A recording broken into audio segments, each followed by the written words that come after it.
Bienvenidos a Nébula, un viaje al corazón del misterio, donde el universo susurra secretos que desafían nuestra comprensión.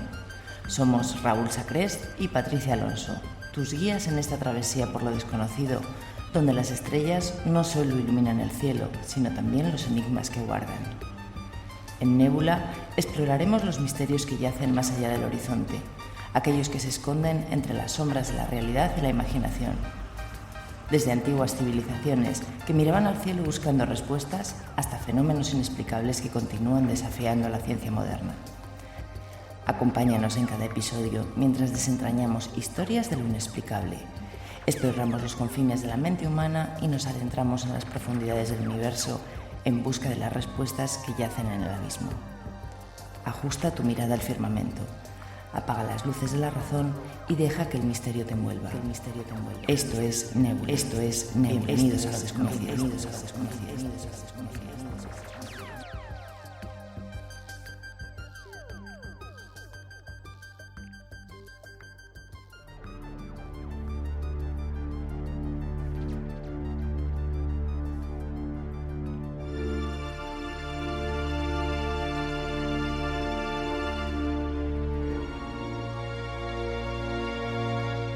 El viento sopla entre los campos helados de Baviera. Una granja aislada. Una familia entera asesinada. Un asesino que nunca fue encontrado. En marzo de 1922, en la remota granja de Hinterkaifeck, ocurrió uno de los crímenes más perturbadores de la historia europea. 6 personas fueron brutalmente asesinadas. Pero lo más inquietante vendría después. Huellas en la nieve que no regresaban. Ruidos en el ático antes del crimen. Un asesino que, según las pruebas, permaneció en la casa conviviendo con los cadáveres. ¿Qué ocurrió realmente en aquella granja perdida entre bosques y silencio? ¿Quién observaba a la familia antes de su muerte? ¿Y por qué, más de 100 años después, el caso sigue sin resolverse? Bienvenidos a Nébula. Acompáñanos mientras nos adentramos en uno de los misterios criminales más inquietantes jamás investigados. Buenas noches, buenos días, buenas tardes. Bienvenidos a un capítulo más de Nébula. Un capítulo, yo creo que algo sorpresivo, un capítulo que no va a dejar indiferente a nadie, porque son muchas las interrogantes que circulan al cabo de este caso. Tantas y tan complejas que incluso por más que pasen los años, está resultando imposible de poder descifrar. Pero antes de todo y antes de nada, muy buenas noches, Patricia Alonso. Cambiamos un poco la versión de Nébula, dejamos un poco fantasmas, dejamos historia oculta y nos metemos quizás en el tema de los crímenes, pero crímenes con misterio. Muy buenas noches, Raúl, muy buenas noches, nebuleros. Sí, hoy cambiamos un poco el chip y nos vamos a un caso realmente, diría que apasionante para los criminólogos, desde luego, porque es un caso que ha sido muy estudiado a lo largo de todos estos años, pero a la vez muy inquietante y sobre todo, imagino que para las gentes de Baviera y sus alrededores, ¿no?, que viviesen por allí, porque no dormiría yo muy tranquila después de lo que ocurrió en esta casa. De hecho, es uno de los casos que se estudia en criminología como, no vamos a decir como el crimen perfecto, pero sí uno de los crímenes de los cuales no se ha podido resolver más de 100 años después de que ocurriera dicho acontecimiento. Pero a todo ello encima tenemos que sumarle fenómenos paranormales, porque nos llega también el testimonio de una de las personas que pudo convivir en aquel lugar, en aquel sitio, en aquella granja, como hemos dicho y hemos escuchado en un principio, aislada, muy cerquita de los bosques de Baviera, que asumía o decía que aquella casa, aquella granja estaba encantada. Pero bueno, yo creo que vamos a dejar un poco de adelantar los supuestos fenómenos que pueden llegar a ocurrir o que podían ocurrir para explicarlos más detalladamente en este capítulo de Nébula. Como decimos, un capítulo en el cual, bueno, hace poco también hicimos el caso vampírico, podemos decirlo así, porque fue el caso de Pepito Collado, el cual el vampirismo entraba en escena, es decir, cuando hagamos algún tipo de crimen, siempre va a ser con la idea fija en algún tipo de misterio que pueda ocultar o que pueda tener. no haremos un especial de True Crime en este sentido. Mira qué inglés tengo, ¿eh? Fíjate, True Crime. Qué pronunciación, de verdad, es casi como el francés mío. Como he dicho muchas veces, estudié directamente inglés en Cambrils, Tarragona, y a partir de aquí me ha quedado esta pronunciación. Así que nada, yo creo que con este pequeño empiece, a sabiendas que tenemos fenómenos paranormales, ruidos en áticos, puertas que se abren y que se cierran, incluso voces que se escuchan en la noche. Porque nebuleros, imaginaros la civilización o quizás una casa más cercana a más de medio kilómetro de distancia. La soledad del bosque. Alguien te observa, alguien te vigila. Unos ojos que no sabemos de dónde provienen, pero que al mismo tiempo te acechan. Esto es lo que le pasó a la familia Gruber en los bosques de Baviera. Pues bien, nos encontramos directos a narraros el caso más extraño, y si te gusta el fenómeno paranormal, tienes que escuchar, acontecido en Alemania. Un caso que, por desgracia, incluso no ha llegado mucho al público español. Algo que me sorprende. ¿Por qué? Porque tal caso incluso ha llegado a inspirar películas, tal cual lo escucháis. Ha llegado a inspirar películas. Muchas películas de terror que podemos ver, yo creo que están inspiradas en aquel acontecimiento que ocurrió en Alemania en 1900, a principios de 1900. Pero bueno, para todo ello, Patricia, ¿dónde tenemos que viajar? ¿Qué época exacta creemos que en 1900 ocurre todo esto? ¿Qué es lo que ocurre y qué nos encontramos en este caso? Pues yo creo que es un caso no para que inspire películas, es un caso que se merece su propia película, desde luego, porque es impresionante, como vais a ver. Pues nos vamos en concreto a 1922, al sur de Alemania. En una región rural de allí de Baviera, estaba situada la granja Hinterkaifeck. Se puede decir que, pues no era ni un pueblo ni una aldea, era simplemente, pues una granja aislada. Para que os hagáis una idea, el vecino más próximo estaba a 500 metros y digamos que lo que componía la especie de comarca o lo que fuese eran 60 habitantes, no eran más. O sea que imagínate, una granja rodeada de campos, de caminos de barro, de bosques espesos, un lugar súper silencioso y donde el aislamiento podía ser tanto, pues una protección como una condena, desde luego. Son de estos lugares que uno se piensa que nunca ocurre nada y al mismo tiempo parece que... Fijaros que las mayores desgracias han ocurrido en los lugares supuestamente donde la tranquilidad y lo apacible es lo que predomina. Pero siempre hay algo o alguien que rompe esa tranquilidad, esa apacibilidad para poder, digamos, cometer sus hechos más terroríficos. Yo creo que este fue el caso. Pero continuemos con esta historia. Bueno, pues allí en esta granja vivía la familia Gruber, que estaba compuesta por 6 personas. Vamos a poneros un poco en situación. Eran el matrimonio de Andreas y Cecilia. Andreas era un hombre de 69 años y Cecilia era un poco más mayor que él, tenía 72. Ambos tenían una hija que se llamaba Victoria, tenía 35. Victoria en un principio era viuda o supuestamente viuda, luego vais a ver por qué. Y Victoria tenía otros 2 hijos. También la niña se llamaba Cecilia, al igual que la abuela, pero tenía 7 años, y el pequeño Joseph de 2. Junto a ellos vivía una empleada del hogar de estas internas, que vivía allí con ellos, llamada María Crescens. Esta mujer, 6 meses más o menos antes de la fatal noche, decide dejar el trabajo. ¿Y por qué? Pues porque empieza a contarle a la familia y a los vecinos que está viendo cosas en esa casa y escuchando cosas que no la gustan. Empieza a escuchar ruidos, pasos en el ático, voces que no sabe de quién son, puertas que se abren y se cierran. Y entonces esta mujer coge tanto miedo porque se piensa que la casa está encantada que decide abandonar su trabajo, sin saber que esa es la mejor decisión que va a tomar en su vida.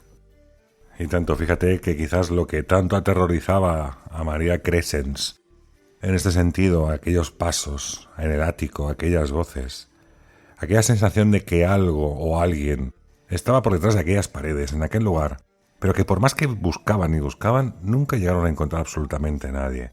Sobre todo en el ático, porque ese ático parece ser que tiene mucha historia, o por lo menos parte de esos ruidos se procedían de aquel lugar. Así que sí que tuvo esa suerte de 6 meses antes de que ocurriera, vamos a decirlo así, el crimen horrendo que ocurrió en aquella granja, tomó la iniciativa de dejar directamente este puesto laboral y durante 6 meses creo que estuvo una vacante completamente en esa granja sin que tuviera nadie. Hasta que justamente creo que llegó otra chica, ¿no es así? Sí, efectivamente. Pero también tengo que deciros que, bueno, lo que se decía de esta familia es que era una familia trabajadora, pero en el pueblo, digamos que no se hablaba de ellos con mucho cariño, podemos decir, ¿no? Sino con incomodidad.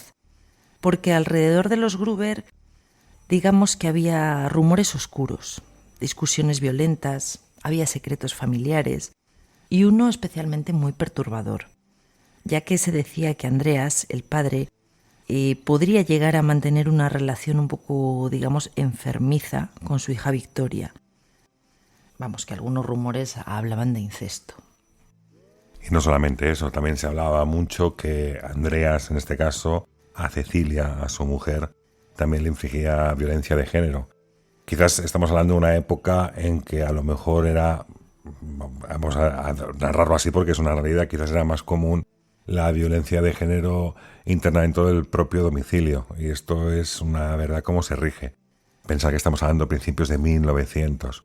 Y decían que tenía ese carácter más huraño, ese carácter más solitario. En sí prácticamente toda la familia. Pero yo creo que es un detonante, muy bien lo que has dicho tú, de esa posible relación entre padre e hija, hija y padre, incestuosa, se puede llegar a decir así, que luego también incluso marca un porqué en lo que sería la búsqueda del sospechoso o el posible criminal que pudo acontecer con este hecho. Pero bueno, como decíamos, la historia continúa y además tiene un toque o ese tinte, si hemos dicho, paranormal por parte de esta chica que decía que aquella granja estaba embrujada.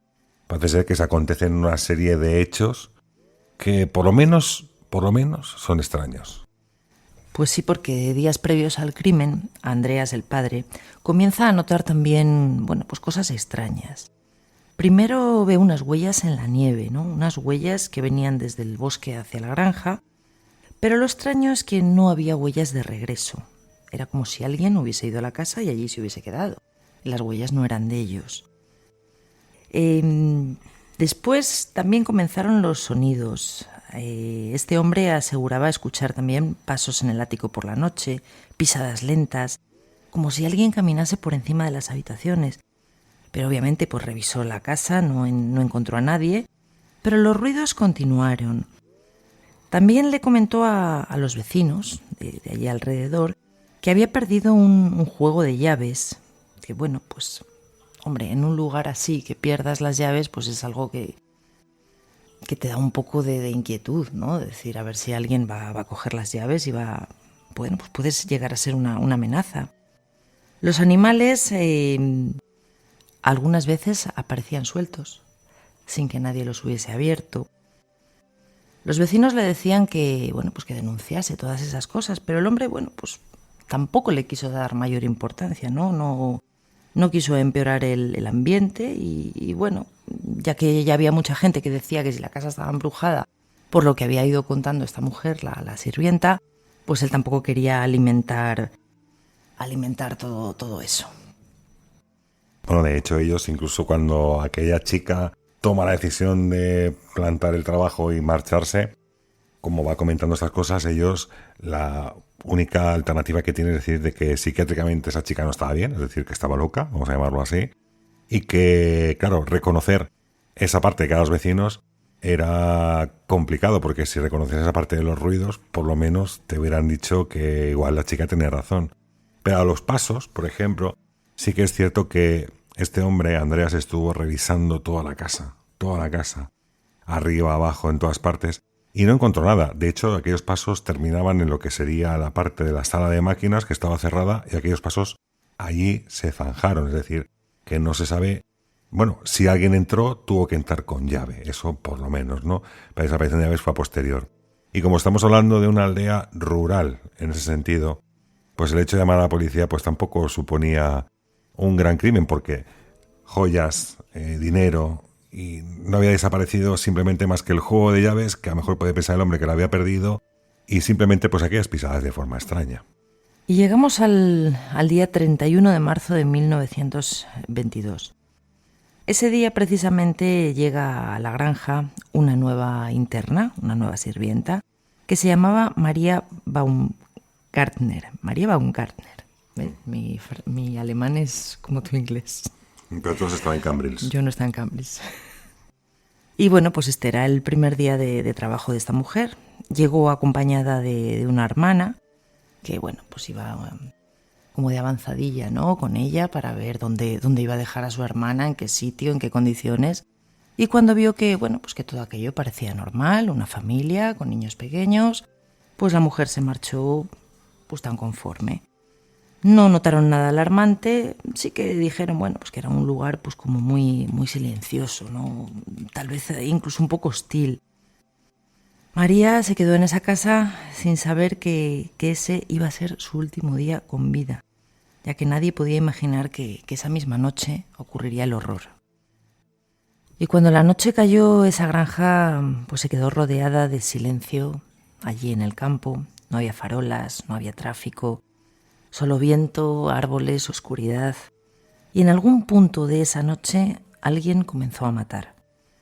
No se sabe la hora exacta, ya que los investigadores reconstruyeron lo ocurrido basándose en la posición de los cuerpos y los rastros de sangre. Pero sí que se sabe que la masacre empezó en el granero. Posiblemente Andreas Gruber, el padre, fue probablemente el primero de ellos. Quién sabe, ¿no? Pues tal vez este hombre escuchó un ruido, tal vez con todo lo que llevaba de días antes creyó que alguien había entrado o que un animal podía estar inquieto. Y este hombre salió hacia el granero, y allí, en plena oscuridad, fue atacado.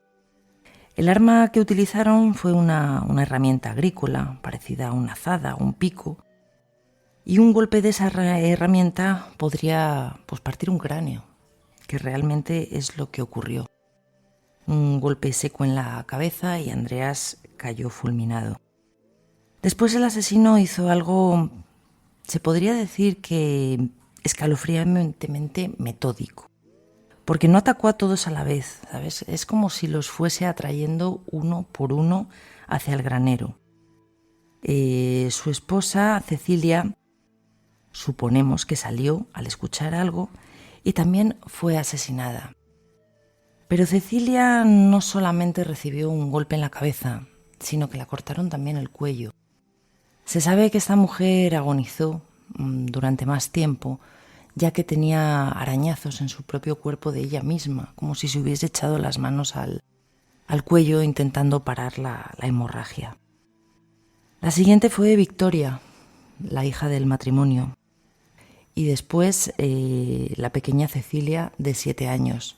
Esta niña también se cree que pudo aguantar viva más tiempo, ya que en sus propias manos tenía cabellos de ella misma, que se había arrancado.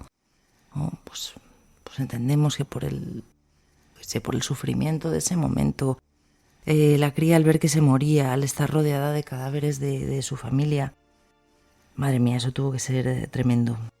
El caso es que los 4 cuerpos quedaron en el granero, en una zona apartada. El asesino los apiló uno encima de otro y los tapó, los cubrió con paja. Pero es que esto es algo que incluso la policía lo decía, ¿no? Que es algo que no era improvisado, era algo como premeditado. El asesino sabía, obviamente, lo que estaba haciendo. Pero es que dentro de la casa aún quedaban 2 personas vivas. Estaba el pequeño Joseph de 2 años y la sirvienta, esta chica que había empezado a trabajar ese mismo día, María.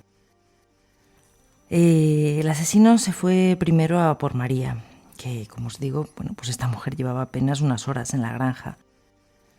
También asestándola pues unos golpes en la cabeza, acabó con su vida. Y después mató al pequeño Joseph de 2 años que estaba durmiendo en pues en una pequeña cuna de esas, un Moisés. Al niño pobrecito, pues imaginaros, no tenía la cabeza que puede tener un adulto. Quedó completamente desfigurado. Y así en una noche, pues 6 vidas fueron extinguidas, ¿no?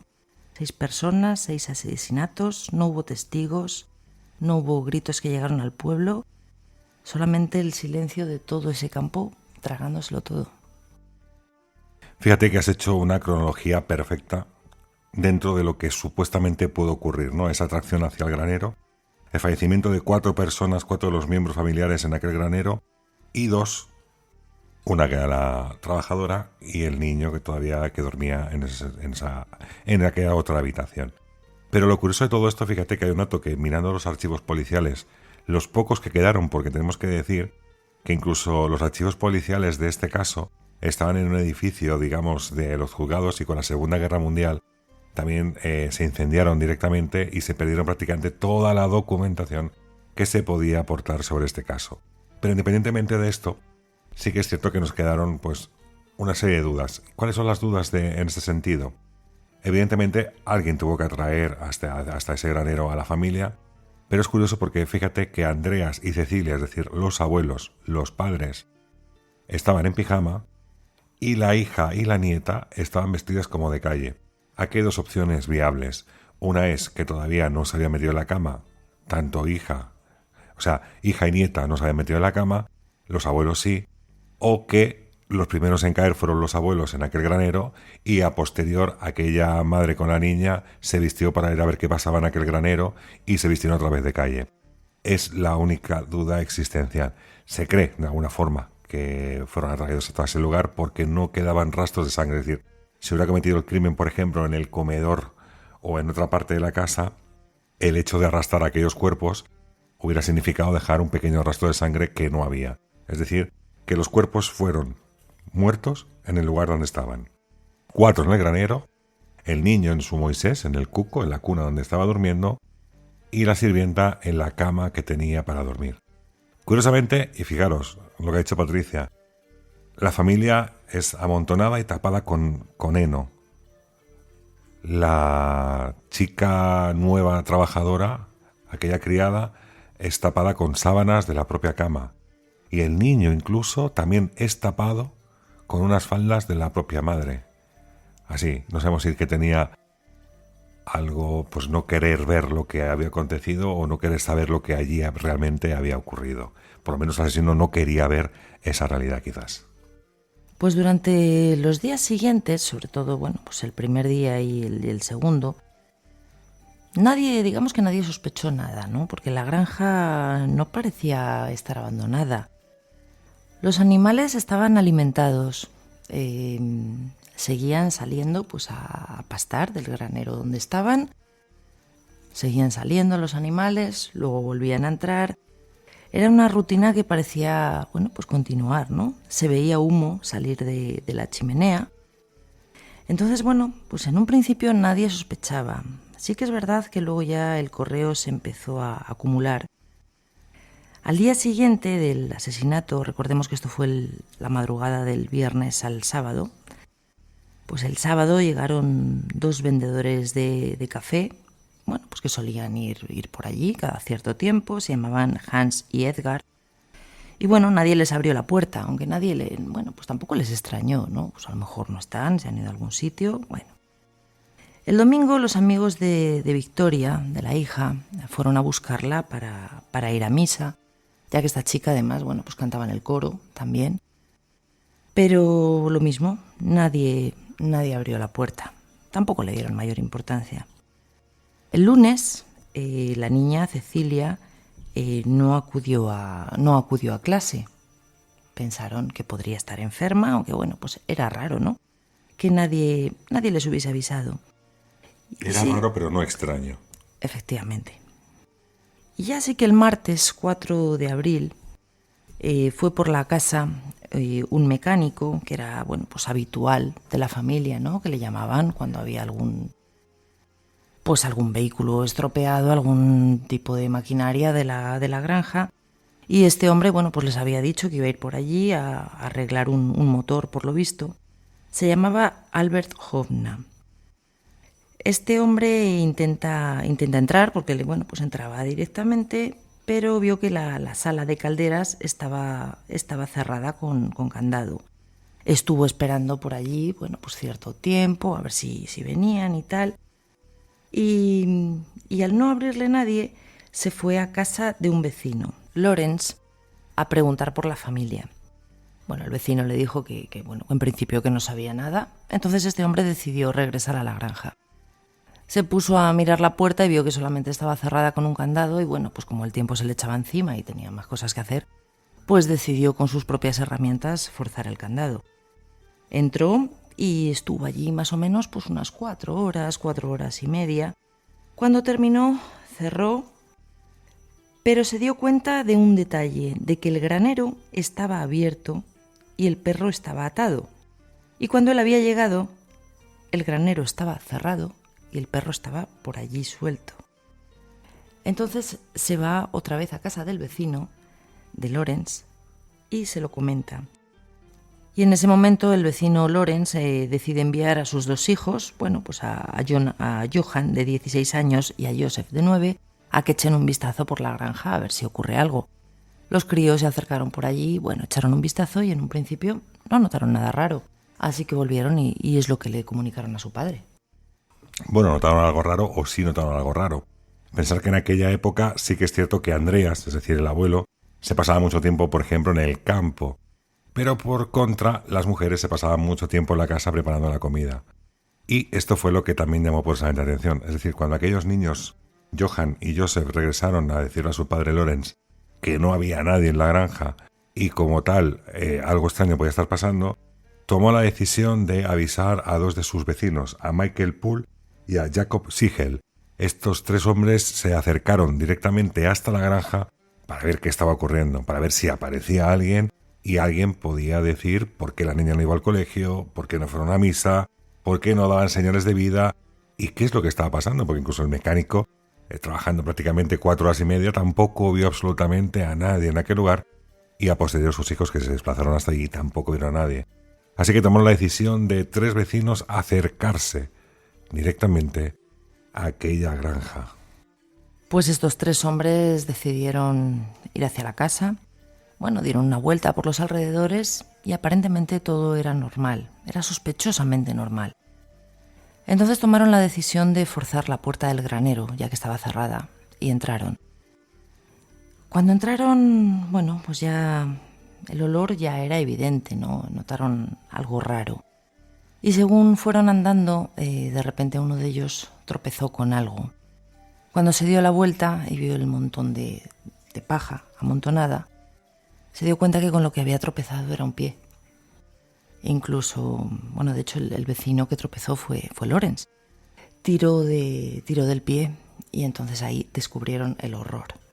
Los cuatro cuerpos apilados, ¿no? De Andreas, de Cecilia la abuela, de Victoria la hija y de su nieta Cecilia. Los hombres, imaginaros, ¿no? Se quedaron paralizados, aterrados, sin saber qué estaba ocurriendo, de si el asesino podría seguir por allí. Pero fijaros que según los testimonios de estos hombres, Lawrence actuó con una frialdad un poco extraña. Bueno, incluso él se atrevió a mover los cuerpos, ¿no? Que a ver, que también podría tener su explicación. Él no sabía cuándo había ocurrido aquello. Podría el hombre decir a ver si hay alguno que está vivo o alguna cosa. No sé, llámame loca. No, en un símil de ayuda es cierto que tú cuando te cuentas una historia así, a lo mejor son amigos tuyos o conocidos tuyos o como él decía que eran muy amigos, la primera intención es sacar a las personas de donde están, como bien dices, a ver si hay alguien con vida o queda alguien que todavía esté mal herido. Tiene sentido, aunque sí que es cierto que de alguna manera eso destroza cualquier prueba criminalística que luego se vaya a realizar. Pero bueno, continúa, que creo que la historia también tiene más miga, porque además la reacción que tiene es tremenda. Sí, porque al parecer, bueno, como os he dicho, tuvieron que forzar la puerta del granero porque estaba cerrada.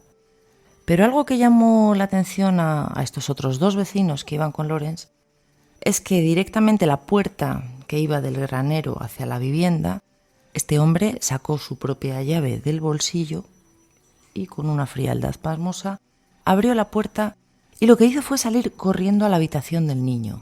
Eso fue lo primero que hizo, no revisó el resto de la casa, no, a la habitación del niño.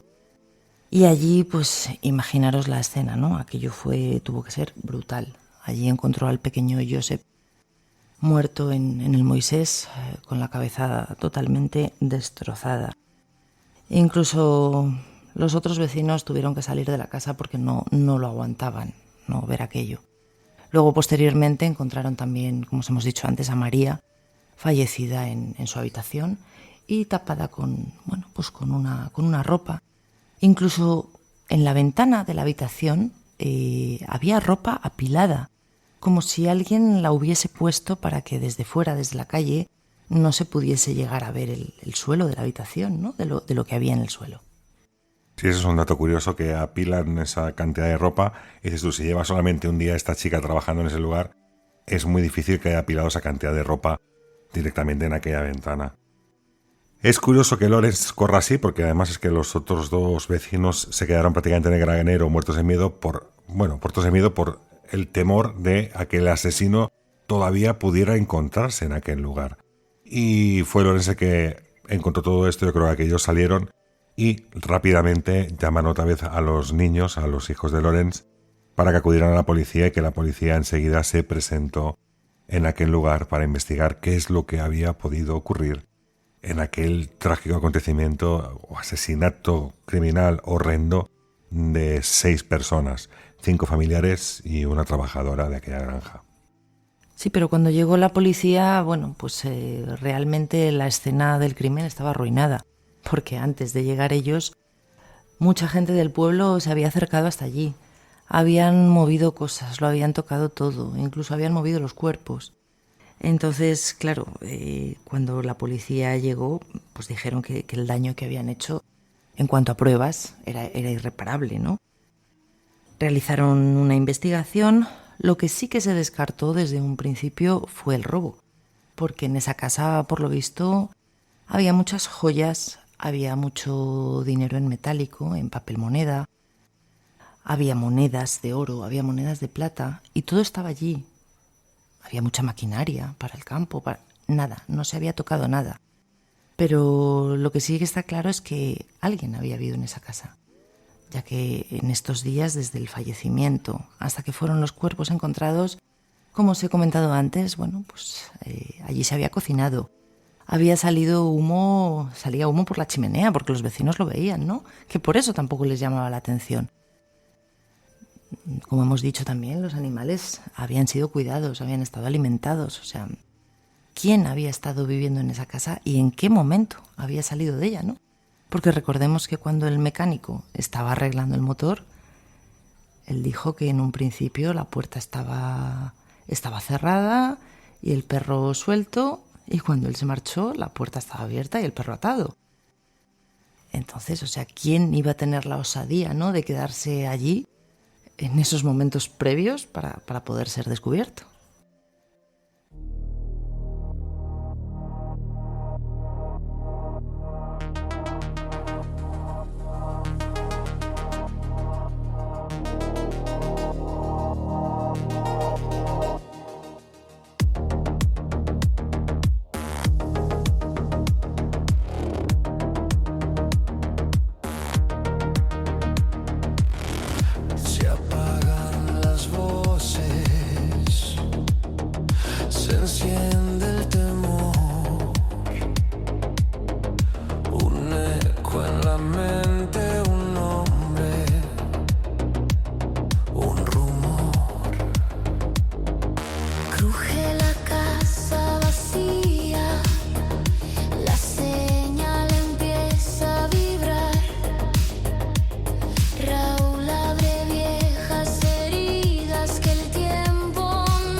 Responden en frío, se cuela el silencio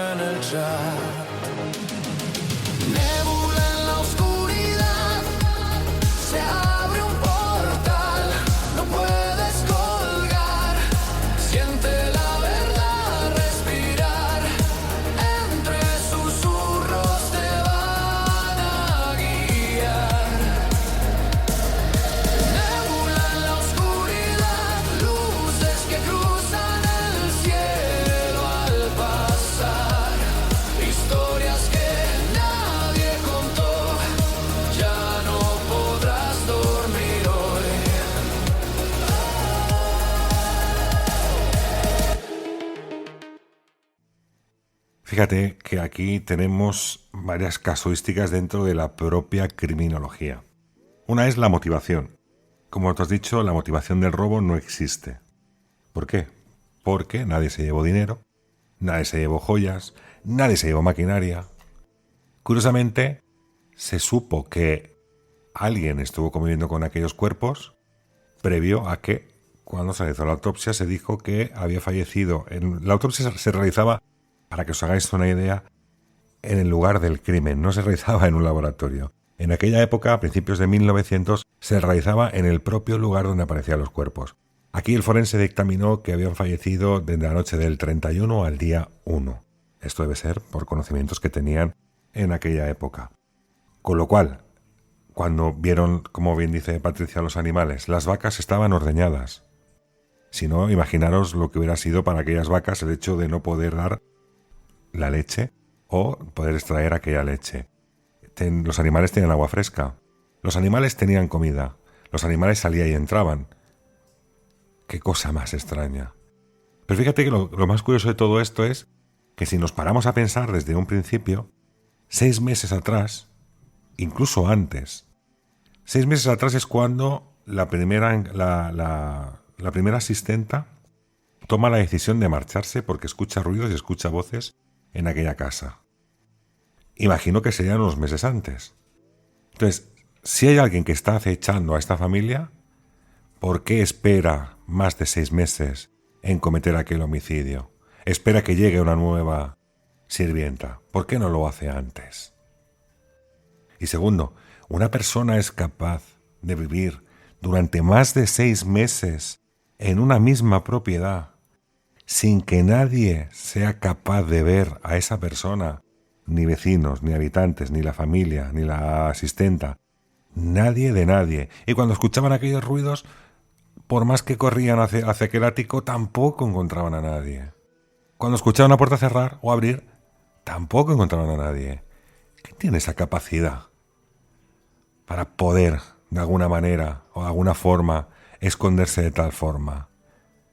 Pero lo curioso de todo esto es que si aquella persona, desde el día 31 hasta el día 4, está viviendo entre cadáveres, ¿cómo sabía que justamente aquel día que había estado el mecánico arreglando el motor y que se había marchado tan campamente, o sea, sin ningún tipo de absolutamente nada? El hombre había entrado, había arreglado su motor, había cerrado otra vez la puerta y se había marchado. ¿Por qué sabe que va a mandar los hijos el Lawrence? Lawrence va a ir después y van a encontrar al vecino, van a encontrar los cuerpos. ¿Se marchan en ese momento? ¿Se marchan después? Porque claro, en la casa ya había muchísima gente después. Son todo muchas dudas, pero yo creo que aquí empezamos también con el tema de la investigación. Y antes fíjate que nos hemos dejado también un pequeño contexto, que era que aparte de las huellas, justamente el día concreto, ese día 31, se dijo que el señor de la casa, o sea, Andreas, había encontrado un periódico en el cual él no estaba suscrito. O sea, que alguien también se acercó hasta aquella granja y depositó o dejó en la puerta o en las inmediaciones de aquella granja un periódico en el cual él no estaba suscrito. Fijaros que son todo muchas incógnitas. Pero claro, para eso está la policía y para las investigaciones. Pero no solo eso, sino que hay 2 testimonios un poco inquietantes, ¿no? Podríamos decir. Mijael, uno de los vecinos, de los 3 vecinos que entraron al granero ese fatídico día, le comentó después a la policía que días antes vio a un ser prendiendo el horno. Recordemos que, bueno, pues en esas casas los hornos estaban fuera, era, bueno, pues una especie de, digamos que como las barbacoas, ¿no? De ahora. Y fijaros lo curioso, ¿no? Dijo que había visto a un ser prendiendo el horno. Estaba prendiendo algo que tenía un olor apestoso. Y que cuando intentó ver de quién se trataba, ese ser se giró con una luz en la mano y le deslumbró y no pudo ver quién era. Pero en ningún caso habla de una persona. No, él habló de un ser. Pero es que no fue el único. Porque también el carnicero, bueno, pues que servía la carne por allí y tal, que lo llevaba a domicilio, también declaró que había visto a 2 seres, a 2 figuras muy extrañas, merodeando la casa, y que cuando los miró, éstas se dieron la vuelta para que no pudiera verlas el rostro y de inmediato desaparecieron. O sea, a mí es algo que me llama mucho la atención, ¿no? O sea, estamos hablando de... No hablan de personas físicas, no dicen, he visto a un hombre quemando el horno o prendiendo el horno. No, he visto a un ser. Y el carnicero exactamente igual, ¿no? A dos seres extraños. O sea, cuanto menos llamativo. En aquella época y en aquellos lares, en Baviera, cuando la gente hablaba de que en los bosques de Baviera, digamos que circundaba o vivía un ser extraño. Y quizás dentro de la posible oscuridad, posiblemente, o sea, tenemos que entender un poco el concepto, ¿no? Como aquel primer hombre que con aquel farolillo deslumbra completamente y no consigue verle la cara a la persona que le está alumbrando, y al no verle la cara coge tanto miedo que sale corriendo. Pero claro, ¿por qué coge miedo? ¿Qué sentido tiene si fuera...? Imagínate que podía ser el señor Andreas que estaba en el horno. Aquí lo que me llama la atención es por qué este vecino sale corriendo si puede ser el señor Andreas. Sabemos del mal carácter del señor Andreas, pero no creo que lo vaya a matar porque esté pasando por ahí alrededor y vea que está quemando algo. No sé, todos son altas extrañezas. Es cierto que quizás aquí un poco el folclore y lo que se une dentro de ese ser mitológico que vive dentro de los bosques de Baviera se uniera también un poco a la no explicación directamente de lo que fueron estos crímenes. Pero bueno, como decimos, hay una investigación y hay ciertos sospechosos. Yo creo que hubieron más de 100 sospechosos en aquella investigación, pero que a fin de cuentas acabaron con una realidad. Y es que no sabían, la policía no supo en ningún momento, ni siquiera a día de hoy, 2026, quién fue o quiénes fueron los asesinos de esta familia. Pero antes de entrar con el tema de los sospechosos, yo quería contaros algo, bueno, pues que llama la atención y bastante, ¿no? Después de los crímenes, de que la policía investigase, obviamente los cadáveres fueron llevados para hacer la autopsia. Pero las autoridades decidieron separar las cabezas de los cuerpos, bueno, pues para analizarlas en profundidad, ¿no? Querían estudiar el patrón de golpes, el ángulo de ataque, la fuerza que habían usado y si podían identificar de alguna manera mejor el arma, ¿no? Las cabezas fueron enviadas a Múnich, al Instituto Forense, pero allí ocurre uno de los detalles, digamos, más oscuros de este caso. Y es que las cabezas nunca regresaron. O sea, si esta gente tuvo poco con la muerte que tuvieron, lo triste es que han tenido una sepultura también, ¿no? Digamos, incompleta. Están únicamente enterrados los cuerpos, ya que no es que solamente las cabezas no regresaron, sino que desaparecieron. O sea, las cabezas se perdieron. 6 cabezas humanas perdidas. Pues fíjate que aquí volvemos al folclore, si quieres, que uno de los bosques de esos bosques de Baviera, una de las leyendas que se habla es del caballero sin cabeza. Aquel caballero que le cortan la cabeza desde épocas medievales y que durante muchas noches o algunas noches aparece con su caballo porque lo que está buscando realmente es su cabeza. Así que quizás aquí la explicación que dan tenga sentido, ¿no? Porque dicen que por el periodo de la guerra mundial lo que ocurrió fue que fue un desbarajuste total. Una guerra sabemos que es un desbarajuste a muchos niveles y que las cabezas se acabaron perdiendo precisamente por este mismo motivo, ¿no? Por causas de la guerra. Pero lo que es cierto es que a día de hoy están enterrados en el cementerio, básicamente lo que son los cuerpos, pero las cabezas es cierto que no están depositadas en aquellos féretros y en aquel nicho o sepultura de la familia. Y otro de los datos que hemos encontrado, o por lo menos que he encontrado, que no solamente era para hacer las autopsias, sino que también se utilizaron para otro tipo de menesteres. Es decir, la policía en aquel momento trabajaba con videntes, con sensitivos y con médiums. Y entonces utilizaban partes para intentar saber o conocer por parte desde ese más allá. Piensa que estamos hablando de 1900, en la época espírita de mayor aflicción. Y se utilizaba este tipo de metodología para intentar averiguar y desarrollar y ver casos que eran de difícil solución. Así que intentaron de alguna forma, pero también es cierto que las mediums sensitivas que utilizaron o que vieron aquellas cabezas tampoco dieron con una realidad exacta de lo que puede haber ocurrido. Así que fue también un poquito en vano todo lo que esas cabezas tenían que haber sido utilizadas y al parecer, pues por desgracia, no tuvieron ese destino final que hubiera sido querido seguramente que los familiares y los propios fallecidos. Pues ahora sí, vamos con todos los sospechosos que la policía llegó a barajar. Porque en este tema Victoria tiene mucho que ver, ya que descartado pues el crimen económico, digamos que se centraron un poco en la parte del crimen pasional. Y es que Victoria, la hija de este matrimonio, se casó con Carl Gabriel y vivían en una granja. Este hombre la abandona. Decide que se ha cansado de ella y la abandona, y él vuelve a casa de sus padres. Sus padres, cuando se enteran de esto, pues se enfadan mucho, porque para la época, imaginaros, ¿no? Eso era una vergüenza. Y le hacen volver a casa con su mujer. Vuelve con ella, ella queda embarazada de la niña, de Cecilia, supuestamente. Y en 1914, este hombre, Carl, es llamado a filas para la Primera Guerra Mundial y se tiene que marchar. Y en 1915, un año después, a Victoria la notifican que su marido ha fallecido en el frente. Entonces es en ese momento cuando ella decide volver a la granja con sus padres, ya que además en esa época no estaba permitido y no estaba bien visto que en una casa no hubiese un hombre. Entonces, pues también por ese motivo ella decide volver a la granja familiar. Ahí es donde empiezan ya un poco también los rumores entre el pueblo, ya que al parecer una sirvienta habría pillado infraganti al padre Andreas con su propia hija Victoria teniendo relaciones sexuales. Y estos rumores, pues imaginaros.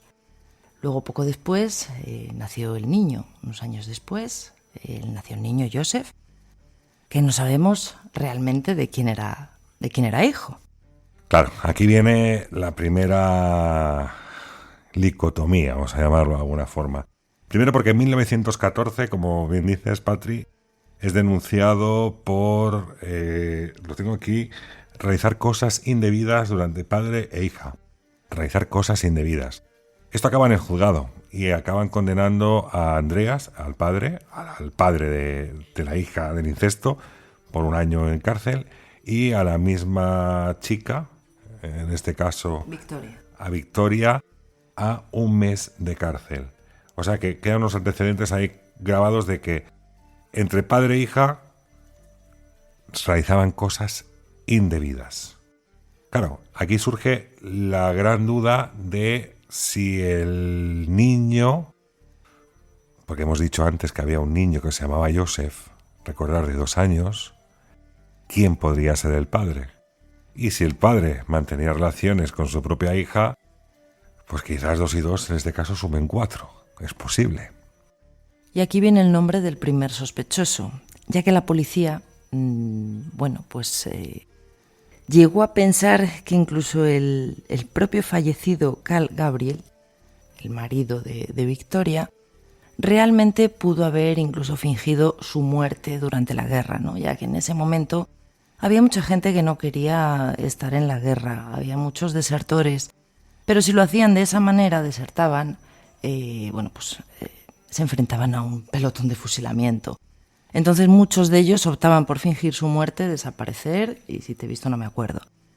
Entonces la policía llegó a pensar esto, ¿no? Que Carl no hubiese muerto durante la guerra, que hubiese regresado a casa para realmente conocer a su hija, a la pequeña Cecilia, ya que nunca la llegó a conocer. Y cuando llegó se encontró con el percal de que su mujer tenía otro niño y encima de su suegro. O sea, imaginaros la movida familiar, ¿no? Entonces la policía llegó a pensar, que podía haber sido un crimen pasional por venganza. Pero lo descartaron, ya que las autoridades, encontraron supuestamente documentos oficiales del fallecimiento de este hombre. Y aparte citaron también a declarar a compañeros que vieron caer en Francia, en este caso falleció Carl Gabriel, falleció en Francia, que dijeron que vieron cómo moría Carl en aquella guerra, en aquel lugar y en aquel momento en 1915. Así que quedó completamente descartado que fuera ese crimen pasional, por lo menos, en este caso por parte del exmarido en este caso sí, de Victoria. Y vamos con el segundo sospechoso, o mejor dicho, con el principal sospechoso, ¿no? Ya que desde los primeros días la gente del pueblo empezó a señalar a una persona. Y ese no era ni más ni menos que el mismo hombre que encontró los cuerpos en el granero, ¿no? El vecino, Lawrence Schitzbauer. Ya que este hombre, bueno, pues razones tenía bastantes. Lawrence había tenido una relación también con Victoria. Este hombre había enviudado y solamente 4 meses después de quedarse viudo empezó a tener relaciones con Victoria. Él decía que era ella, ¿no?, la que le había, digamos, acosado, que se le había tirado encima y tal. Pero bueno, se llegó a rumorear incluso que el pequeño Joseph podría realmente ser hijo suyo. Y esto en un pueblo, pues imaginaros, era un auténtico escándalo. Y es que si realmente Joseph era su hijo, esto implicaba conflictos de dinero, honor y la humillación pública, ¿no?, como os digo. Este hombre, al parecer, también tenía muchos conflictos con Andreas, con el padre de Victoria, que hemos dicho que era un hombre muy dominante y violento, y que realmente despreciaba a Lawrence. No sabemos muy bien por qué, ya que incluso este hombre se quiso casar con Victoria y se lo negaron, no le dejaron casarse con ella. Incluso tuvo hasta amenazas, ¿no? Y es que Andreas sería el obstáculo principal para cualquiera que quisiese, bueno, pues tener una nueva vida con Victoria. Pero lo que más llamó la atención fue, como hemos dicho antes, su comportamiento, ¿no?, al entrar en la casa. Los testigos decían... Antes de que continúes, también hay un dato que es relevante en este caso, y es que Lawrence, como tú bien has dicho, hay un momento en que Victoria se lanza a los brazos de Lawrence y, bueno, llegan a decir incluso que mantienen 5 relaciones sexuales, es decir, 5 encuentros sexuales, y que Lawrence es el que, digamos, vuelve otra vez a la población cuando de alguna forma no le permite mantener esa relación con su hija Andreas y vuelve a denunciar directamente otra vez las cosas indebidas que mantenían Andreas con Victoria. Otra vez Andreas, mediante que tenía precedente, acaba otra vez preso, pero Lawrence acaba rectificando esa denuncia, quitando esa denuncia para que Andreas vuelva a salir otra vez de la prisión. Es decir, que hay un tejemaneje porque no se sabía, claro, no había pruebas de paternidad, no se sabía bien de quién podía ser, y Lawrence tenía dudas de que con el comportamiento o por la denuncia previa, incluso que él luego también volvió a denunciar, de quién podría ser Joseph, de quién podría ser ese hijo. Así que ahí estaba esa disputa que tenían, en este caso, vamos a llamarlo no suegro, pero sí que el padre de Victoria junto con Lawrence. Sí, como os decía, bueno, pues lo que más llamó la atención de este hombre fue el comportamiento que tuvo al entrar en la casa, ¿no? Los testigos decían que se movía con una calma anormal, como si supiese lo que iba a encontrar en la casa, como si ya hubiese estado allí antes, ¿no? Incluso dicen que entró en la casa con una decisión inusual, sin temor, como quien conoce todo aquello perfectamente. Y hay gente que sugiere que trató el cuerpo del pequeño Joseph con una familiaridad, bueno, pues digamos que inquietante, ¿no? Vamos a recordar que Andreas, el padre, había dicho que había perdido unas llaves días antes, ¿no? Y que si alguien las robó o tenía una copia, bueno, pues podía entrar sin forzar nada. Así que recordemos que Lawrence, como un vecino cercano, tenía llaves. Ese día entró del granero a la casa con su propia llave que sacó de su bolsillo. Pero claro, aquí viene el porqué, ¿no? ¿Por qué matar a todos? Si el motivo era Andreas o Victoria, ¿por qué iba a matar también a los niños o a la sirvienta, ¿no? Quizá para eliminar testigos o para borrar el problema de raíz, para que no quedase nadie que pudiese hablar. Y es que, aunque Lawrence fue sospechoso toda su vida, nunca se pudo probar legalmente que él hiciese nada. Incluso él jamás confesó. Murió años después, desde luego, sí fue él llevándose el secreto a la tumba. Bueno, aquí lo que está claro es que primero es cierto que tiene un juego de llaves, pero que en ningún caso se puede manifestar, o por lo menos los muertos no pueden declarar, que el juego de llaves que tenía Lawrence en este caso era el que se había perdido. Segundo, que si mantenía relación con Victoria, es posible que Victoria, para esos encuentros casuales, es más que posible que le diera un juego de llaves para que no tuviera inconveniente a la hora de pues esas pequeñas escapadas nocturnas para mantener relaciones con la chica y la chica con el chico, vamos a llamarlo así.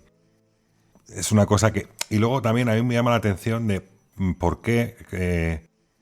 está claro que yo le noto una impaciencia, es decir, cuando entran en ese granero y encuentran lo que encuentran, esos 4 fallecidos, pero la intención como posible padre en este sentido es abrir la puerta y salir corriendo hasta la habitación del niño. Claro, si él hubiera sido el asesino, ¿hubiera corrido a la habitación del niño para encontrarse el desastre? Es decir, ¿para qué voy a correr si sé lo que me voy a encontrar porque yo lo he hecho? ¿Es necesario correr? Aquí son dudas también que se tienen y, como bien has dicho, se le investigó, se le estuvo interrogando, pero es cierto que no se hallaron las pruebas suficientes como para demostrar que podía ser el culpable. Otro de los investigados fue un hombre llamado Anton Bickler. Este hombre había estado contratado en la granja para ayudar en las labores del campo, de cuidar el ganado, pues todos los menesteres de una granja. Y tenía una relación con María Crescens, la primera sirvienta, digamos, la que se marchó 6 meses antes del fatídico suceso. Este hombre quería, incluso casarse con ella, ¿no? Pero la propia familia no la dejó casarse con él, porque la decían que era un ladrón, que les faltaban gallinas, que les faltaba maquinaria y que no era un buen hombre pues para compartir su vida con él. Y este hombre, cuando se enteró, al parecer, montó en cólera, incluso fue al pueblo diciendo que no le dejaban casar con ella y que había que asesinar a toda esta familia. En 1922 fue arrestado, pero posteriormente, meses después, fue puesto en libertad por falta de pruebas también. Y un dato que hay que dar también es que esta mujer, María Crescens, curiosamente, 2 años después del nacimiento de Joseph, o sea, prácticamente antes de que el niño muriese, esta mujer también estaba embarazada. Pero lo curioso es que ella siempre dijo que nunca había tenido relaciones con este hombre, con Anton Bickler, ya que no la traían o, lo que fuese. Entonces, ¿de quién era el niño? Bueno, aquí hay 2 posibilidades, está claro. Una es Andreas, el padre, el dominante, vamos a llamarlo en esa granja. Otra, que realmente la chica, dado que le dijeron antecedentes, no quiere decir que no empezara la relación. Cuidado, yo creo que no. Ella dice en todo momento, o asumía en ese lugar, que se acercaba hasta su ventana y que en su ventana intentaba, digamos, cortejarla de alguna forma, pero que nunca traspasó el umbral de aquella ventana. Aquí yo creo que me surgen ciertas dudas, porque también yo creo que cargar toda... Claro, aquí yo creo que es fácil cargar sobre el malhumorado, el huraño, el del cultivo, porque no sé, yo creo que... A ver, por un lado, si alguien va a la cárcel por incesto, está claro que tienen que tener pruebas, con lo cual ya es un malnacido, vamos a llamarlo de alguna forma.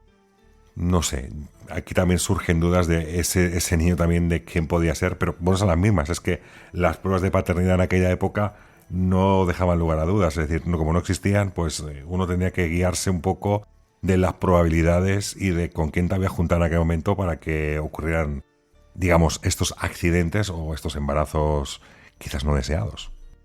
Y hablando un poco de demenciados o dementes o personas psiquiátricamente mal, en este caso, por ejemplo, con Andreas, con esa fijación por su hija de mantener relaciones, también nos podemos ir a Joseph Bart, que era el denominado el paradero loco de la población, además. Y es porque había estado, digamos, ingresado en institutos psiquiátricos, de los cuales incluso había escapado, y que de alguna manera, pues no sabemos si puede ser el tratado como el loco del pueblo, el tonto del pueblo, pero también estuvo un poco en el punto de mira. Pero sí que es cierto que este hombre, de buenas a primeras, desapareció, no se supo absolutamente nada más y nadie más lo ha conseguido encontrar a lo largo del tiempo. Es decir, incluso fíjate, podemos hablar también de una desaparición de alguien que no se sabe dónde acabó con sus huesos. ¿Quizás está ingresado en un psiquiátrico? Pues no lo sabemos. Pero lo que está claro es que el hombre desapareció y por lo que se dice no tampoco tenían pruebas documentadas de que este panadero loco pudiera ser la persona que había matado a toda la familia.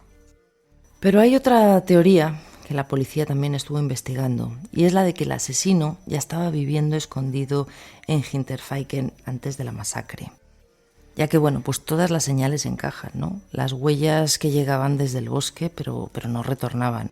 Los pasos en el ático, los ruidos por la noche, las llaves desaparecidas, la sensación que tenían de vigilancia. Todo sugiere que alguien, bueno, pues podría estar infiltrado y se ocultaba allí.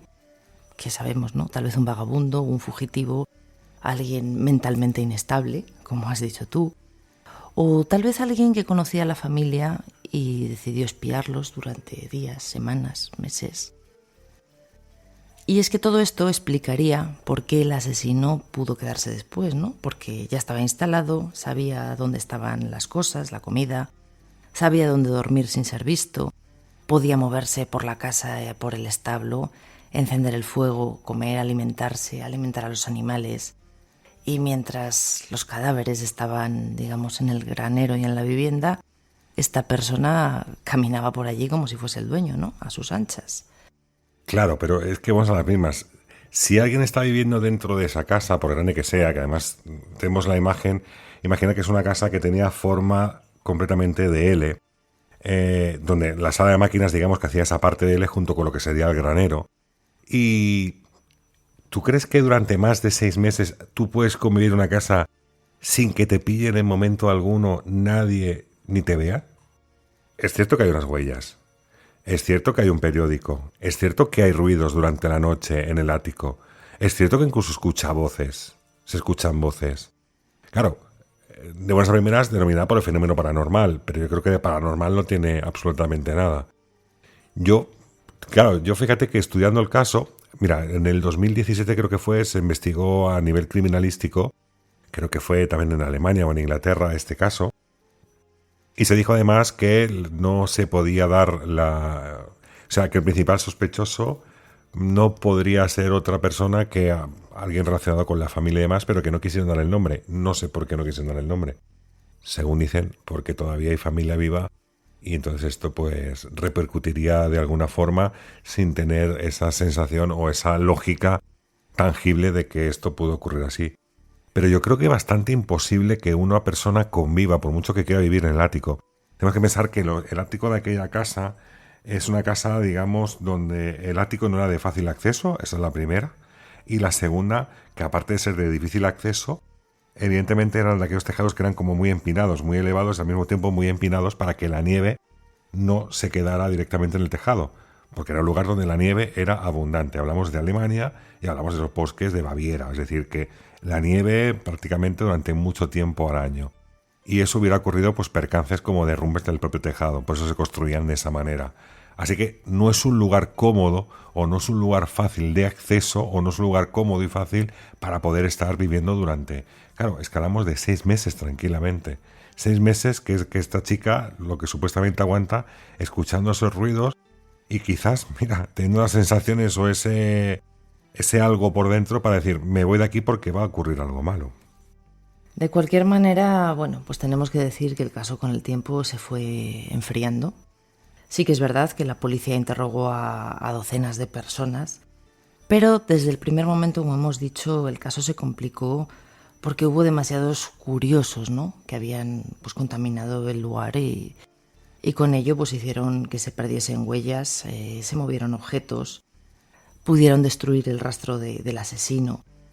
Y con el paso de los meses, pues el crimen, como os digo, dejó de avanzar. Ya no hubo más arrestos. Al final no hubo ningún juicio, no hubo culpable. Simplemente se quedó todo en sospechas, ¿no? Y al final, pues nada, pues un pueblo viviendo con miedo. Fíjate que yo he estado leyendo por muchas partes, y eso que, como digo, es muy poco escuchado este caso aquí en España, cosa que me parece muy curiosa, ¿no? Pero lo poco que he escuchado ha habido también incluso diferentes posts de gente que ha escuchado, ha leído en alemán, ha escuchado el caso en inglés, en podcast, en diferentes lugares. y todos tienen, por ejemplo, me he encontrado la curiosidad, ¿no? La curiosidad que culpan al padre Andreas, quizás por los antecedentes de, pues eso, de estar en relaciones íntimas con su propia hija. Quizás ya directamente hay una mirada que se le culpa a él, ¿no? Y es curioso porque dices, no tiene sentido. Porque leí incluso un comentario de una chica que decía, bueno, es que luego se cayó y con el mismo pico se dio en la cabeza y se mató. No, porque alguien le tapa de heno, es decir, hay alguien que lo tapa de heno. Yo, mira, quizás llama la teoría de las rocas, porque bueno, aún no hemos acabado el caso. Yo creo que también falta por saber que esto evidentemente esta casa pasa a la titularidad, en este caso, tras el fallecimiento de todos los familiares, al cuñado, en este caso, de Victoria, que es Joseph Gabriel, que acaba vendiendo esta casa a alguien de la propia comarca y que esta casa empieza a ser desmontada. Cuando desmontan esta casa, no es como ahora que meten la bola, lo destrozan todo. En aquel momento, recordemos 1920, 1930, se reutilizaban los materiales, es decir, eran materiales buenos que se reutilizaban, es decir, se desmontaba pieza por pieza. Y curiosamente, fijaros, se encontró en el ático un pico que correspondía a la propia familia, es decir, porque tenía un tornillo que uno del mismo pueblo había resuelto y arreglado porque se había salido y había puesto un tornillo como sujetando a la madera lo que sería aquel pico. Y que coincidía perfectamente con las heridas que presentaban los cuerpos en aquel momento, es decir, lo del pico y lo del tornillo sobresaliente que también tenía. Así que yo creo que encontraron aquel pico incluso porque tampoco hicieron una búsqueda exhaustiva en aquel ático, o porque posiblemente el asesino estaba en el ático. Ahora bien, voy a dar mi teoría. ¿Sois dignos de corregirme o no corregirme? O pensar vosotros qué teoría, porque también os voy a escuchar directamente. Quiero que expongáis vuestras propias teorías a este caso que os hemos dado todos los datos. Mi forma de pensar es sencilla. Yo me voy a Lorenz en todo momento. Lorenz acaba viudo. Lorenz tiene 2 hijos, como hemos dicho, Johann y Joseph. Este hombre mantiene relaciones. Son relaciones que quedan totalmente prohibidas.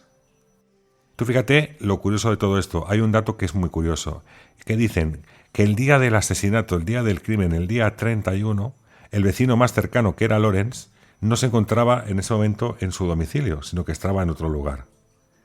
¿Casual o no casual? Es decir, gente de campo que justamente esa noche no se encontraba en su domicilio. También hicieron las pruebas de los gritos, que aunque una persona gritara en aquel granero, en lo que era la vivienda no se escuchaban los gritos. Es decir, que por ejemplo la sirvienta, aunque en cualquiera de los asesinados en el granero hubiera gritado, no tampoco lo hubiera podido escuchar. Pero bueno, me centro otra vez en Lorenz. Lorenz, digamos, es como ese crimen pasional. Os había hablado de una posible demanda económica, porque si Joseph, el niño de 2 años, era hijo de Lorenz, digamos que la chica iba a pedirle esa compensación económica para la crianza del niño, cuando pensamos también que económicamente esta familia, por lo que se dice, estaba muy bien situada, pero se tenía que hacer cargo. Yo creo, fíjate tú, que en todo caso, cuando hemos hablado de los pasos, de los ruidos y de las voces, siempre es en horario nocturno. Nunca es de día. Jamás es de día. El señor Lorenz mantiene su propia granja durante el día y durante la noche es cuando se acerca a vigilar a la familia para confirmar de alguna forma que el padre, como también bien denunció y que luego le quitó la denuncia, mantiene relaciones con su hija. En un momento puntual, fíjate lo que te voy a decir yo, en un momento puntual él vigila de esa manera y por eso está durante las noches. Él tiene 2 hijos solamente, no tiene mujer a la que dar explicaciones. Recordemos que enviudó. Mientras que los hijos duermen, él es capaz de acercarse esos 500 metros de distancia hasta la hasta la granja de Andreas. Y claro, el resto ya es un crimen posiblemente pasional. ¿Y qué ocurre? Que si el hijo, Joseph, es mío, pero también lo acabo matando, a mí me descartarían como posible autor, ya que como yo, siendo el padre, voy a matar a mi propio hijo. Así que quien lo tenía más fácil en este caso, más que un ser, más que una entidad, más que sea lo que sea, es el fantasma durante las noches de Lawrence en esa posible vigilancia. Y posiblemente en alguna de aquellas noches, porque recordemos que el padre estaba en pijama, la madre estaba en pijama y la hija y la nieta estaban vestidas. ¿Quién te dice que no la pilló en un momento puntual para mantener relaciones también esa misma noche? Fue cuando el otro brotó. Por eso no estaban todos también vestidos de cama. Y quizás, y me aventuro, si eres capaz de mantener relaciones con tu propia hija, con una niña de 7 o 8 años, es posible que también lo intentara. Y quizás viendo esa trama el señor Lawrence acabó por matar a los tres en ese primer lugar, y luego cuando apareció la mujer de Lawrence, porque no aparecía nadie, le acabó cortando el cuello porque ella había hecho con el pico lo otro. Es mi teoría. Y ahí lo dejo. Yo ya digo que el fantasma tiene nombre para mí, que se llama Lawrence, que utiliza la noche, utiliza el aislamiento, la granja y el lugar como para poder cometer esos delitos. Y luego ponemos a las mismas. Durante la noche lo tiene fácil, porque enciende luces, cierra luces, incluso sabe en todo momento cuando el mecánico va y cuando el mecánico empieza a correr la voz. Y justamente cuando el mecánico corre la voz de que en esa casa no había nadie y ahora está arreglando el motor, es cuando él decide mandar a sus hijos y acercarse también él directamente hasta el lugar. ¿Y quieres decir que a lo mejor no lo intentó él antes? A lo mejor sí que vio al mecánico y lo que hizo fue sacar al ganado fuera, sacar al perro, para que el mecánico no hablara más de la cuenta. Pero cuando llegó otra vez a su casa, después de arreglar el motor, y dijo que le parecía muy extraño y que lo iba a comentar y que lo iba a decir, no tuvo otra que, digamos, desvelar aquel secreto. Pero bueno, insisto, es la teoría de Raúl Sacres. No tiene que ser nada más allá de la realidad. A veces me das miedo con todo lo que piensas. Madre mía, qué manera de... Bueno, es una guía de la lógica. No, que sí. No, está muy bien. Aquí, claro, hay un motivo, primero económico, de la pensión. Segundo, emocional o pasional. O sea, estamos juntando dos posibilidades por las que las personas suelen cometer los crímenes. Otra cosa que es un asesino en serie. Pero dos cosas por las cuales se puede cometer un crimen, que es por la economía o por un tema pasional. Y esto es el 90% de casos en criminalística. A partir de aquí, si tú juntas los dos y obtienes un fantasma y un vecino a 500 metros que es el principal sospechoso, ¿y por qué tiene las llaves? Pues evidentemente, porque en un momento de descuido, si él estaba por ahí durante alguna de las noches, él cogió aquellas llaves a través de que accedía por el ático. Habría que saber este hombre cómo lo tenía bien montado para poder acceder a ese ático, que vuelvo a decir mucho que es muy complicado. Pero yo no creo que viviera, yo creo que él se acercaba durante las noches, quemaba las cosas, quemaba los rastrojos, encendía las luces y sacaba el ganado, leñaba las vacas durante la noche para darle esa cierta normalidad, que el tiempo pasara y que cuanto más tiempo pase, más difícil se dará aquella época de poder esclarecer cualquier crimen que se hubiera realizado. ¿Y quieres decir que a lo mejor la propia hija Victoria no lo sabía? No. Que ese hombre estaba ahí en casa y entraba y salía a sus anchas. Y a lo mejor ha sido una manera de quitar hierro hacia el resto de la familia. Cuando decían, pues hemos oído pasos, a lo mejor ella, sabiendo lo que estaba ocurriendo, igual tenía encuentros con este hombre más a menudo de lo que decían. Es que estoy seguro de ello, pero hay una cosa que se llama prohibición por parte familiar. Y en aquella época la prohibición familiar, si un padre o una madre te decían no te casas con este, no te vas a casar con este. Esto funcionaba así. Y aparte, vamos a decir lo mismo, el amor es parte del siglo XXI, el amor se ha inventado en el siglo XXI. Antes la gente no se casaba por amor, se casaban por intereses. Y eso tenemos que tenerlo muy claro. Me junto a mi hijo con la hija del de enfrente porque juntamos los dos terrenos y tenemos un campo de cultivo más grande. Es que esto es la realidad de lo que se ha movido siempre. Entonces, yo creo que por ahí pues está el despecho de este hombre, que a saber de qué murió también la viuda, ojito, fíjate lo que voy a decirte, a saber de qué murió la viuda, o sea, la mujer de Lawrence, que la línea de investigación sería de qué muere esa mujer, por qué muere y por qué a los 4 días supuestamente Victoria se le tira los brazos a este. ¿No será al revés que él se le tira los brazos a Victoria?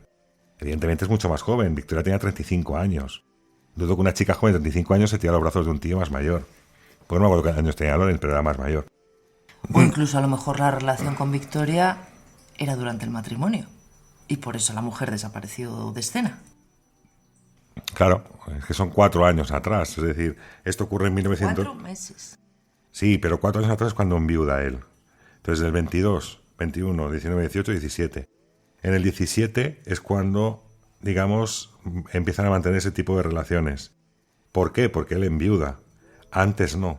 No quiere decir que él se fijara en la chica y dijera, me quito la mía de en medio, que eso también pasa. Incluso eso es a lo que te voy. Lo hablamos con los psiquiátricos, que había muchos que ingresaban a la mujer en psiquiatra diciendo que estaba loca para poder tener otro tipo de vida.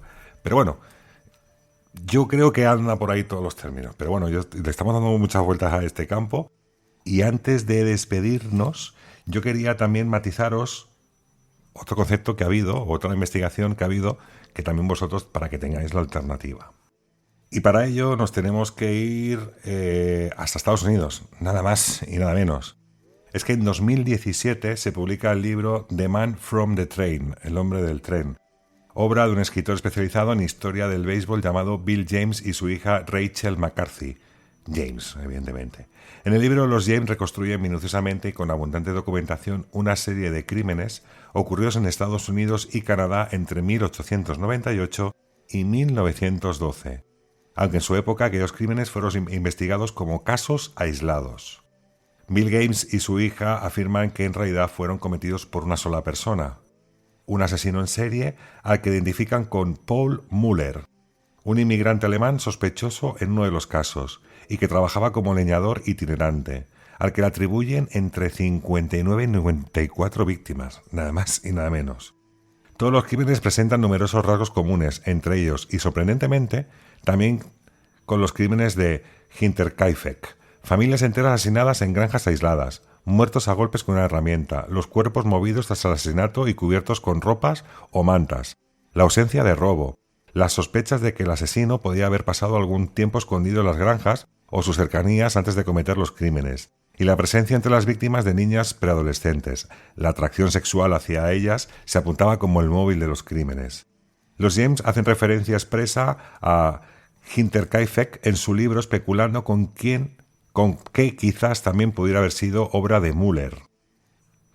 Dado los paralelismos con los crímenes en Norteamérica, Müller desapareció sin dejar rastro después de que la policía y la prensa notaran las similitudes entre sus 3 últimos crímenes, 2 de ellos en Colorado Springs, en Colorado, y otro en Kansas.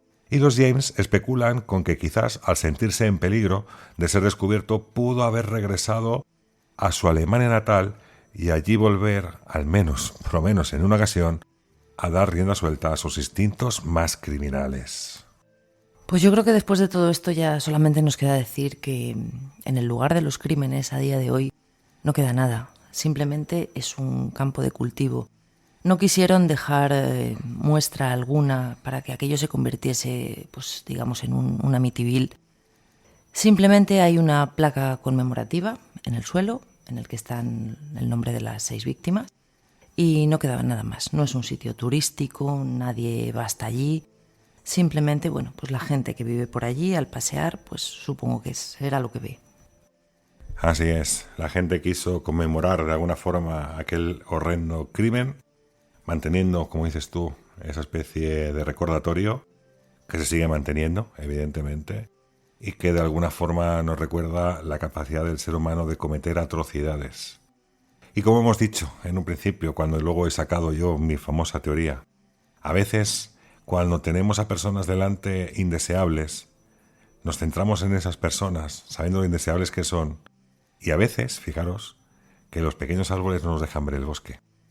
Así que nos escuchamos una semana más, dentro de 7 días, donde desde el firmamento hacia la tierra escucharemos y narraremos esos misterios que tanto nos gustan y tanto nos apasionan. Hoy un misterio diferente, pero a fin de cuentas, un gran misterio. Muy buenas noches.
¿Quién sigue rondando este altar?